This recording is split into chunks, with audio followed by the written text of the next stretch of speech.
আজ চলে গিয়েছিলাম আবারও একটা নতুন জায়গায়।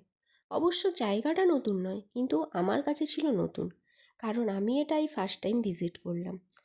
যারা আমার মতো এর আগে এখানে যাননি তাদের জন্য ছোট্ট করে লোকেশনটা দিয়ে রাখি। জায়গাটা হচ্ছে কুইকোটা কালী মন্দিরের ঠিক অপোজিট দিকে যে গলিটা চলে যাচ্ছে, সেই গলিটা ধরে সোজা গেলে যাওয়ার পথে বাঁ দিকে পড়বে। আর রেস্টুরেন্ট বা ক্যাফে যাই বলুন না কেন, এটার নাম হচ্ছে কাপ ও জয়। ঢুকেই ফ্রন্টে এরকম একটা জায়গা, তারপরে সরু একটা সিঁড়ি ধরে আপনাকে সোজা উপরে চলে আসতে হবে। ওপরেই সিটিং এরিয়াটা মেনলি বেশি বড়। নিরিবিলিতে একান্তে একটু সময় কাটানোর জন্য আমার মনে হয় একদম পারফেক্ট প্লেস। যারা যাননি তারা অবশ্যই গিয়ে একবার ঘুরে আসতে পারেন, এটা আমার একান্তই নিজস্ব মতামত। আমরা যে সন্ধ্যায় গিয়েছিলাম সেই সন্ধ্যাতে অতটাও ভিড় না থাকার জন্য আমরা প্রায় অনেক অপশানই পেয়েছিলাম বসার জন্য।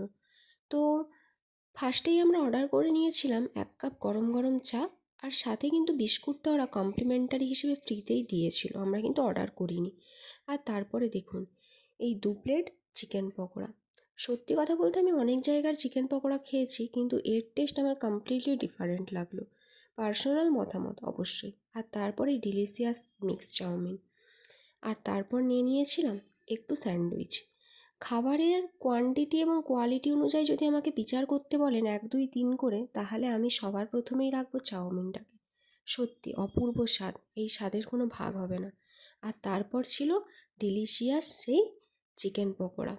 আর এই স্যান্ডউইচটা আমার মোটামুটি অ্যাভারেজ লেগেছে, খুব আহামরিও লাগবেনি। যাক, খাওয়া দাওয়া তো কমপ্লিট, বিলও ডান। এবার চলুন আস্তে আস্তে বেরিয়ে পড়ি। রাতও আজ অনেক হয়েছে, কিন্তু এত ভরপেট খাওয়া দাওয়া হয়ে গেছে, একটু হজম না করলে হয়। তাই বেরিয়েই পড়েছিলাম, আবারও মাঝ রাস্তায় দাঁড়ালাম এইটুকুর জন্য। হ্যাঁ, এটার তো খুবই দরকার বলুন। চলুন এবার বাড়ি ফেরা যাক। এত সুন্দর খাওয়া দাওয়া করেছি, আর কি চাই, মন প্রাণ একদম ভালো হয়ে গেল। যারা যাননি এখানে, একবার গিয়ে অবশ্যই ভিজিট করে আসতে পারেন, আশা করি এক্সপিরিয়েন্স খারাপ হবে না। আর যারা গেছেন তারা কমেন্টে অবশ্যই জানাবেন আপনাদের এক্সপিরিয়েন্স কেমন। আজকের মতো এতটাই, টাটা।